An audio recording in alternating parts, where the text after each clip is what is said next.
Late से दो इंसान हैं, जो नॉन मुस्लिम इंसान है वो एक डॉक्टर है और दूसरी तरफ आगे आपका एक मुस्लिम बंदा, वो झूठ बोलता है, वो जुर्म करता है, रेप करने शुरू कर दिए, मर्डर करने शुरू कर दिए। इस आयत से क्या पता लगता है कि जो डॉक्टर है, जो नॉन मुस्लिम, वो उस क्रिमिनल मुस्लिम से वर्स्ट है। ये मुझे हजम नहीं हो रहा है, मतलब मुझे थैंक यू मुफ्ती साहब। आपको आवाज आ रही है मेरी? जी बिल्कुल आ रही है और अच्छी आ रही है। जी प्रसिद्ध जी।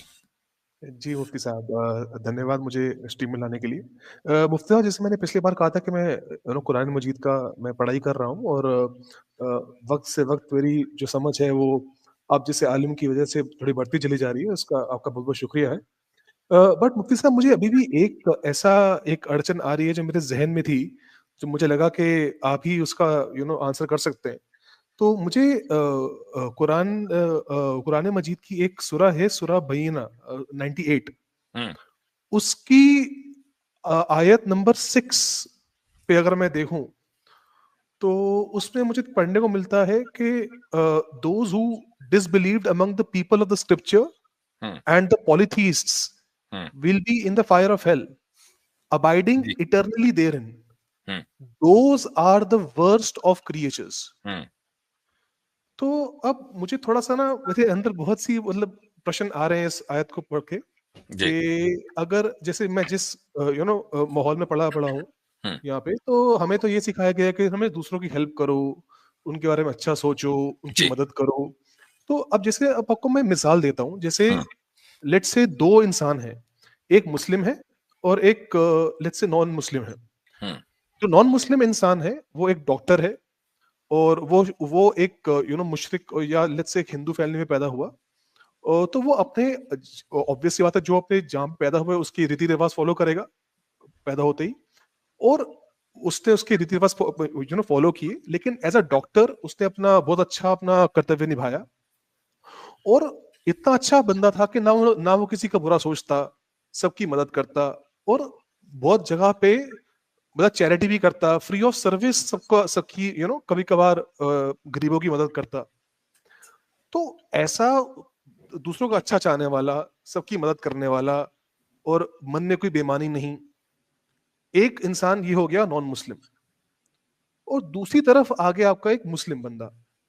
अब वो मुस्लिम परिवार में पैदा हो गया, ठीक है, अब जाहिर सी बात है कि वो जहां पैदा हुआ उसके भी रीति रिवाज उसने फॉलो करे, लेकिन उसके मन में खोट है, वो झूठ बोलता है, वो जुर्म करता है और धीरे धीरे, चलो वो नमाज भी पढ़ता होगा, लेकिन धीरे धीरे उसने रेप करने शुरू कर दिए, मर्डर करने शुरू कर दिए। तो दूसरों के प्रति उसका रवैया एकदम उल्टा रहा, दूसरों के प्रति नफरत, उनसे दुर्व्यवहार करना, उनकी तरफ से मिसबिहेव करना उनके साथ। ये दो इंसान है हमारे आगे। अब मुझे इस आयत से क्या पता लगता है कि जो डॉक्टर है, जो नॉन मुस्लिम है, वो उस क्रिमिनल मुस्लिम से वर्स्ट है। ये मुझे हजम नहीं हो रहा है, मतलब मुझे हजरत मैं इसको थोड़ा सा आसान कर दूं। ये सवाल जो है बेसिकली इन्होंने जो पूछा है, सवाल का पहले ही जवाब दिया जा चुका है। अच्छे अंदाज में इन्होंने ये कहने की कोशिश कर रहे हैं कि एक रेपिस्ट मुसलमान जन्नत में जाएगा और एक अच्छा मुशरिक शिर्क करने वाला जो है। हाँ, मैं थोड़ा सा प्रसिद्ध भाई को जवाब देना चाहूंगा तफसील से। देखें जी प्रसिद्ध साहब, सबसे पहले हम उस मुसलमान की बात करते हैं कि जिसने रेप किया, चोरियां की, डाके डाले, झूठ बोले, तमाम तर गुनाह किए, तो लेकिन वो एक मुसलमान घराने में पैदा हुआ। मैं उसके बारे में आपसे पहले बात कर लूं। महज मुसलमान घराने में पैदा होने का मतलब जन्नत का लाइसेंस नहीं है। ओके, अगर एक आदमी जो एक मुस्लिम घराने में पैदा हुआ है, चाहे वो कभी कभी नमाज वमाज भी पढ़ लेता हो, जुमा या ईद की नमाज पढ़ ली उसने पूरे साल में, लेकिन वो अपने गुनाह को सही समझता है, अपने गुनाह पर, अपने जुर्म पर फख्र करता है। चोर है, कहता है भाई मेरा राइट है, जब मुझे गवर्नमेंट पैसे नहीं देती तो मैं चोरी करता हूं, तो चोरी को उसने सही समझा।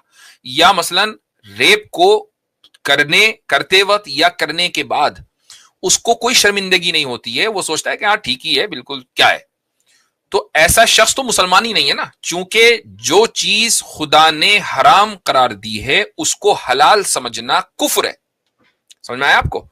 जो चीज खुदा ने प्रोहिबिटेड बना दी उसको लीगलाइज करना, उसको लीगलाइज समझना कि नहीं नहीं ये ठीक ही है, ये कुफ्र है।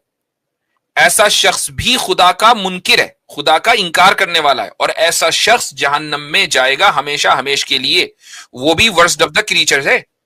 समझ में आ गया? तो महज मुसलमान घराने में पैदा होना जन्नत की गारंटी नहीं है। दैट बीइंग सेड, अगर इतनी बात समझ में आ गई हो तो आगे बढ़ें।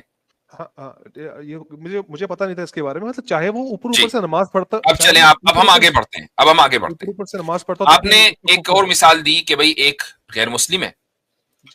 अभी उस मिसाल पर बात करने से पहले मैं आपसे एक सवाल करता हूं। एक आदमी है और वो डॉक्टर है और एक ऐसे मुल्क में रहता है जहां लॉ एंड ऑर्डर बहुत अच्छी तरीके से मेंटेन है, वो अपना टैक्स पे करता है, मरीजों का इलाज करता है, बहुत सही उनके साथ गुफ्तगू करता है, बहुत ही बाखलाक है, काइंड है, सारी चीजें उसके अंदर है। उसने बस ये किया कि उसने एक आदमी का मर्डर कर दिया। ठीक है, उस वक्त उसको गुस्सा आ गया था, उसने मर्डर कर दिया। तो मुझे एक बात बताएं कि क्या उस मुल्क का कानून उसको इस बुनियाद पे छोड़ देगा कि यार डॉक्टर साहब ने जो है ना बहुत से मरीजों का इलाज कर रखा है, उनको उनके जिंदा रहने का वो सबब बने हैं, जरिया बने हैं, तो चलो कोई बात नहीं, एक आध मर्डर कर दिया तो इसमें क्या हर्ज है? भाई उसको इस बुनियाद पे छोड़ा तो नहीं जाएगा ना? हाँ नहीं, वो तो है ना। मर्डर करना एक बड़ा जुर्म है। या मसलन वो डॉक्टर साहब जो है वो निकले टेररिस्ट, तो जाहिर बात है कि उनके ऊपर जो भी उनको सजा दी जानी चाहिए वो सजा दी जाएगी, चूंकि ये एक बड़ा जुर्म हो गया ना। अगर ये साबित हो जाए तो वो बड़ा जुर्म है। तो अब ये नहीं देखा जाएगा कि वो कितने अच्छे इंसान है। इसी तरीके से इस्लाम जो है ना वो एक पूरा निजाम है। हम ये समझते हैं कि जब हम इस्लामी शरीयत पर बात करते हैं ना तो हम उसको कंपेयर करने लगते हैं किसी मुल्क के कानून से। खुदा का एक दिया हुआ निजाम है, चूंकि ये खुदा की बनाई हुई जमीन है, तो खुदा की बनाई हुई जमीन पर कि जिसको हमने मुल्कों में तकसीम कर लिया, खुदा के मानने वाले खुदा चाहता है कि उसके मानने वाले बसे। तो अब एक आदमी है वो ये कहता है कि मैं खुदा की जमीन पर तो हूं, या मैं हूं एक जमीन पर, लेकिन मैं खुदा को नहीं मानता, तो ये उसने सबसे बड़ा गुनाह किया। उससे बढ़कर कोई दूसरा गुनाह नहीं है, क्योंकि उसने खुदा का इंकार कर दिया या उसने खुदा को डिग्रेड कर दिया, तो उसने सबसे बड़ा गुनाह किया। अब उसके बाद उसने छोटी छोटी अच्छाइयां की कि खुदा के जो बनाए हुए दूसरे बंदे हैं उनके साथ वो अच्छाई के साथ पेश आ रहा है, डॉक्टर है, उनका इलाज कर रहा है, वगैरह वगैरह। लेकिन क्या उसके सबसे बड़े गुनाह को इग्नोर कर दिया जाना चाहिए चूंकि उसने छोटी छोटी अच्छाइयां की हुई है? ऐसा नहीं है। अब मैं आपको एक हदीस बताता हूं, उस हदीस से आपको अंदाजा होगा।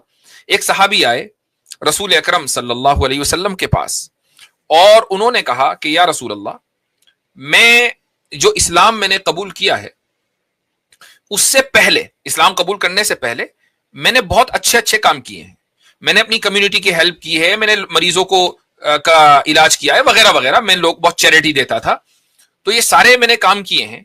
वो जो मैंने काम किए हैं अच्छे अच्छे वाले, क्या मुझे उसका भी सवाब मिलेगा?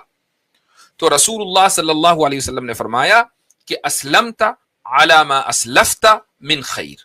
क्या मतलब हुआ इसका? इसका मतलब यह है कि ये जो तुमने अच्छे अच्छे काम किए ना, उसी के नतीजे में तुम्हें इस्लाम की दौलत मिली है, उसके नतीजे में ही तुम्हें इस्लाम की दौलत मिली। यानी वो काम भी अल्लाह ने काउंट किए कि तुम अच्छे इंसान हो, तो तुम्हारी किसी अच्छाई को जो अल्लाह ताला को पसंद आ गई, अल्लाह ने तुम्हें एक सीधे रास्ते पर लगा दिया और तुम मुसलमान बन गए, यानी अल्लाह के बंदे बन गए।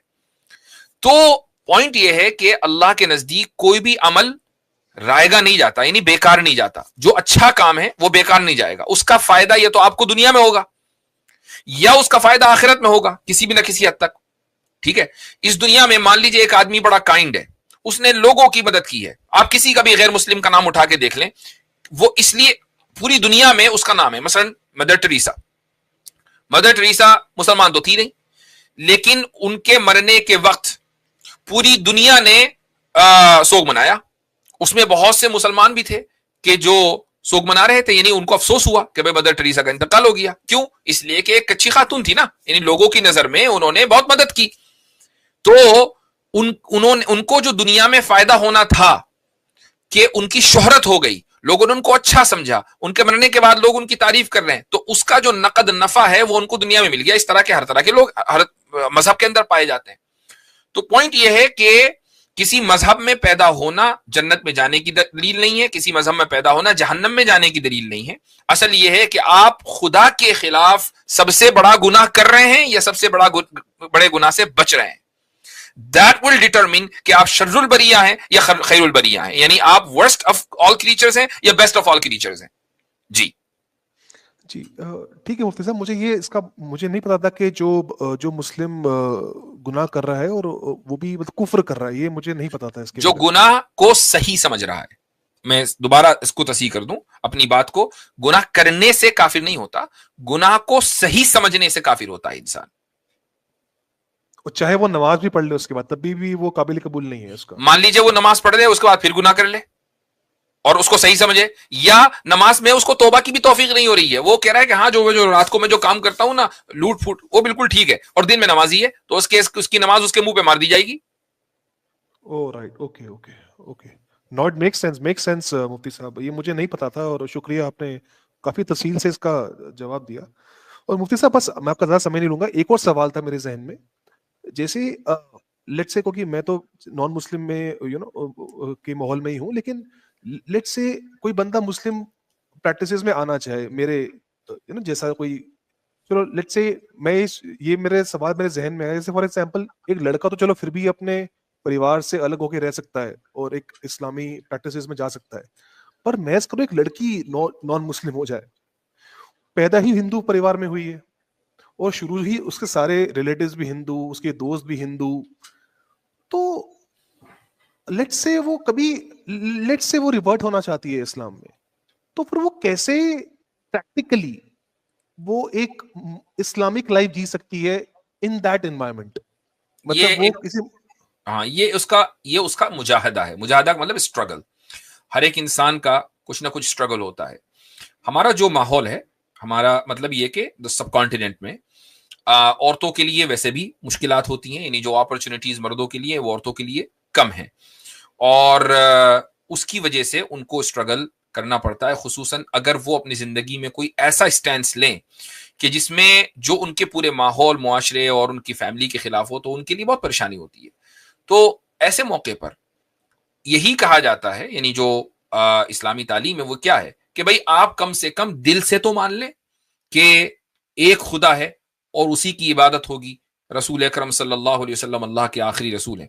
پریکٹس نہیں کر پا رہی ہے تو کم سے کم یہ کہ خدا کے سامنے یہ ایکسکیوز ہے کہ بھائی وہ پریکٹس نہیں کر پا رہی تھی, اس کی جان کو خطرہ تھا یا جو بھی تھا, واٹ ایور, میں ایکسٹریم کیسز بھی ہوتے ہیں, تو لیکن وہ دل سے اس بات کو مانتی ہے, تو امید ہے کہ اللہ تعالیٰ اس کی مغفرت کرے گا. مطلب چانس ہے اس کی مغفرت کا چانس پورا ہے. بہت بہت شکریہ مفتی صاحب. میرے پاس ایک دو کوشچن اور ہیں لیکن میں ابھی آپ کا سمے نہیں لوں گا, کافی دیر ہو چکی ہے, میں اگلی بار آپ سے کوشش کروں گا اتر لینے کی. Thank you so much. Thank you.